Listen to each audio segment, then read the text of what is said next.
ज़्यादातर लोगों के साथ स्टॉक मार्केट में ये होता है कि वो प्रोफेशनल तो हैं, फुल टाइम के लिए कर रहे हैं, पर वो प्रॉफिटेबल नहीं है। पर मेरे साथ उल्टा है, मैं प्रॉफिटेबल हूँ पर प्रोफेशनल नहीं हूँ। मैं ऐसा क्यों बोल रहा हूँ कि मैं प्रॉफिटेबल हूँ प्रोफेशनल नहीं हूँ? इसलिए क्योंकि जब मैं पैसे इन्वेस्ट कर रहा था तो सिंपली मैं स्टॉक मार्केट में कुछ स्टॉक चुन के इन्वेस्ट कर देता था, then I used to forget them. तो मैं उनके बारे में सोचता नहीं था और ऐसे ओवर द टाइम में वो पैसे बनते जाते थे, ठीक है। तो ये सोच के साथ मैं सिर्फ चलता जाता था, but at a certain point मुझे लगा कि अब मुझे इसको फुल टाइम के लिए करना चाहिए। जब मैं फुल टाइम के लिए करना चालू किया तो मुझे इसके बारे में और ज़्यादा पता चल, जितना ज़्यादा पता चलती गई उतना ज़्यादा मेरा लॉस होता गया, ठीक है। तो ये चीज़ धीरे धीरे सीखने के बाद, ये जो सीखने वाली पीरियड होती है ना, जहाँ पे आप अनसर्टेनिटी से सर्टेनिटी की तरफ जा रहे होते हो, ये जो लर्निंग फेज होती है, ये लर्निंग फेज बहुत अमेजिंग थी। तो आज मैं ये चैलेंज लेता हूँ कि मैं जो भी चीज़ें स्विंग ट्रेडिंग के बारे में सीखा हूँ वो मैं आपके साथ शेयर करूँगा। और अगर आप में से कोई इंटरेस्टेड है मेरे साथ सीखने के लिए, तो मैं ये कोशिश करूँगा कि आप लोगों को सिखाऊं। और मैं ऐसा नहीं कर सकता कि ऐसे कोई कोर्स बना दिया और उसको बेचने चले गए, फिर आप देख रहे हो उसको, खुद से सीख रहे हो, ऐसा नहीं होता दोस्तों। क्योंकि इसका ना एक फेज बाय फेज आपकी एक जर्नी रहती है। जैसे पहले आप नॉलेज गैदर करते हो, यूजुअली लोग क्या करते हैं ना, ये यूट्यूब वगैरह में इधर से उधर से हर जगह से नॉलेज मिल जाती है। ध्यान से सुनना प्लीज़, 3 फेजेस के बारे में बात करो, ठीक है। इधर उधर से नॉलेज मिल जाती है लोगों को, और फिर वो पैसा डालना चालू करते हैं। RSI इंडिकेटर वगैरह जो भी चीज़ें होती है स्टॉक मार्केट के बारे में, जो भी लोग सिखा रहे हैं ना, हर चीज़ को इस्तेमाल करके लोग इन्वेस्ट करना चालू कर देते हैं, ठीक है।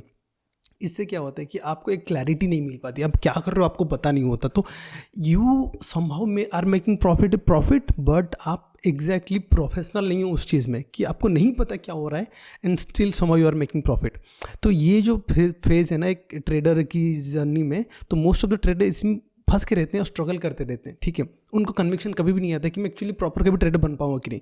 फिर दूसरा पार्ट कौन सा आता है, जहाँ पे एक ट्रेडर अपनी अप्रोच को थोड़ा सिस्टमेटाइज करना चाहता है, जहाँ पे वो चार्ट्स देखता है, बार बार चार्ट देखता है, इंडिकेटर ऑसिलेटर सारे दब्बे पे चले जाते हैं, ओनली चार्ट्स को देख के आप एक पैटर्न को मास्टर करते हो, एक सेटअप को मास्टर करते हो, और यही सेटअप आपको एक प्रॉफिटेबल ट्रेडर बनाता है।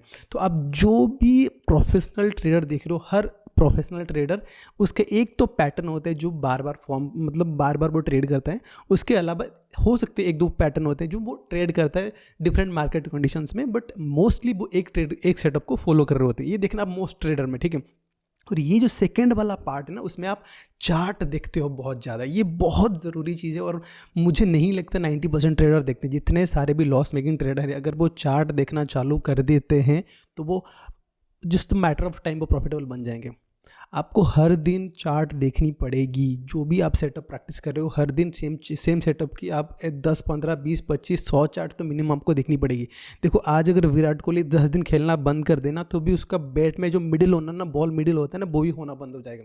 Doesn't matter who ever it is, जब तक आप सेम सेटअप की प्रैक्टिस बार बार नहीं करते, वो सेटअप छूटती जाती है। जैसे मार्केट में जब स्ट्रक्चर बन रही होती है ना, तभी आपके दिमाग में ये आ रहा होता है, वो आ रहा होता है, वो आ रहा होता है। अगर आपने प्रॉपर प्रैक्टिस नहीं किया ना, तो फिर भी आप गलत इंटरप्रेट करने लग जाओगे मार्केट की मूव को। तो ये बहुत ज़्यादा ज़रूरी है कि आप हर बार अपने परफेक्ट सेटअप को बार बार देखते रहो, प्रैक्टिस करते रहो, क्योंकि मार्केट हमेशा टेम्पर करती रहती है आपकी जो भी माइंडसेट होती है उसको। तो बहुत ज़्यादा ज़रूरी है आप चार्ट देखो। ये स्टेज 2 होता है, ठीक है। जितने भी बड़े मैं बता रहा हूँ ना आपको, बड़े प्रोफेशनल ट्रेडर्स होते हैं ना, वो आज तक भी चार्ट देखते हैं। Once in a while, weekend में हो जाए, इसमें हो जाए, उसमें हो जाए, आज तक भी वो चार्ट देखते हैं। और तीसरा स्टेज जो होता है, ये तीसरा स्टेज सबसे इंपॉर्टेंट होता है, क्योंकि यही कंसिस्टेंसी बिल्ड करता है। मार्केट से प्रॉफिट उठाना बहुत आसान है। सिर्फ किसी भी जगह पे आंख बंद करके मार दो, इधर लॉस होगा या फिर प्रॉफिट होगा। अगर प्रॉफिट हो रहा है तो आप बड़ा प्रॉफिट लो, लॉस हो रहा है तो छोटा दे दो। सिंपल सा मैथमेटिक्स है, पर यह उतना आसान नहीं है जितना आसान आप सोच रहे हो। सिंपल है पर आसान नहीं है। क्यों? क्योंकि एवेंचुअली आपको कंसिस्टेंसी बिल्ड करनी पड़ती है, और कंसिस्टेंसी के लिए आपको रूल बेस्ड ट्रेडिंग करनी पड़ती है। आप किसी भी चीज़ पे बहुत ज़्यादा सब्जेक्टिव इस्तेमाल करके आप ट्रेड नहीं कर पाओगे। तो इसीलिए बहुत ज़्यादा ज़रूरी है आप उसको रूल बेस्ड बनाओ। तो जब आप रूल बेस्ड बनाते हो, आप डिसिप्लिन के साथ आप मूव करते हो ना, तो आप एक प्रोफेशनल ट्रेडर बनते हो। ये जर्नी होती है एक प्रोफेशनल ट्रेडर की। तो आज आप, मुझे नहीं पता किस स्टेज पे हो, पर मैं आपको सेकेंड स्टेज तक लेके जा सकता हूँ। तीसरा वाला स्टेज हम पहुँच सकते हैं, बट एवेंचुअली आपको खुद के ऊपर पूरा कंट्रोल करना होगा। आपको एक प्रोफेशनल ट्रेडर बनना होगा। प्रॉफिटेबल ट्रेडर कोई भी बन सकता है, पर प्रोफेशनल बनने के लिए आपको विराट कोहली जैसा बनना पड़ेगा। हर रोज़ आपकी डेडिकेशन, आपकी डिसिप्लिन साथ में लेके चलनी होगी। आपको हर रोज़ प्रैक्टिस करना पड़ेगा। आप कभी भी दिमाग में ये लेके नहीं चलोगे कि चलो आप तो मेरे को आ गया, कभी भी ये नहीं होता दोस्त। शुरुआत में हम सबको ये माइंडसेट रहता है कि एक टाइम तो आएगा जब मुझे पूरा सब कुछ आ रहा होगा और हर बार मैं पैसा बनाऊंगा। जब भी ऐसे मार्केट से आज सपोज 10,000 का प्रॉफिट हुआ, दिमाग में आता है कि आज 10,000 हो जाएगा, कल 10, 20, परसों 30, 40, ऐसे करोड़ों तक पहुंच जाते हैं एक दिन में। हम दिमाग में चल रहा होता है, अगले 2-4 दिन के अंदर ही हमें 50,000 का लॉस होता है और फिर दिमाग में घुसता है बात कि यार ऐसा तो नहीं होता है। फिर अगली बार जब जैसे ही 5,000 का 10,000 प्रॉफिट हो, फिर उसी हिसाब से कैलकुलेशन चलो। तो ये जो लूप है ना, कितना दिन तक आप फंस के रहोगे इसमें। ज़रूरी है कि इससे निकलो बाहर और दिमाग में ये घुसाओ अपने कि ऐसा नहीं होता है ट्रेडिंग। आपको जर्नी बाय जर्नी सेटअप के थ्रू जानी पड़ेंगी, आपके रूल्स डिसिप्लिन सारे आपको फॉर्मेट में हर चीज़ को अलाइन करना पड़ेगा और तभी जाके आप एक प्रोफेशनल ट्रेडर बन पाओगे। सी प्रोफेशनल ट्रेडिंग का कभी ये मतलब नहीं होता है कि आप हर बार जाके सेंचुरी मारोगे। विराट कोहली हर बार सेंचुरी नहीं मारता, but he is a successful batsman. यही होना होता है बस।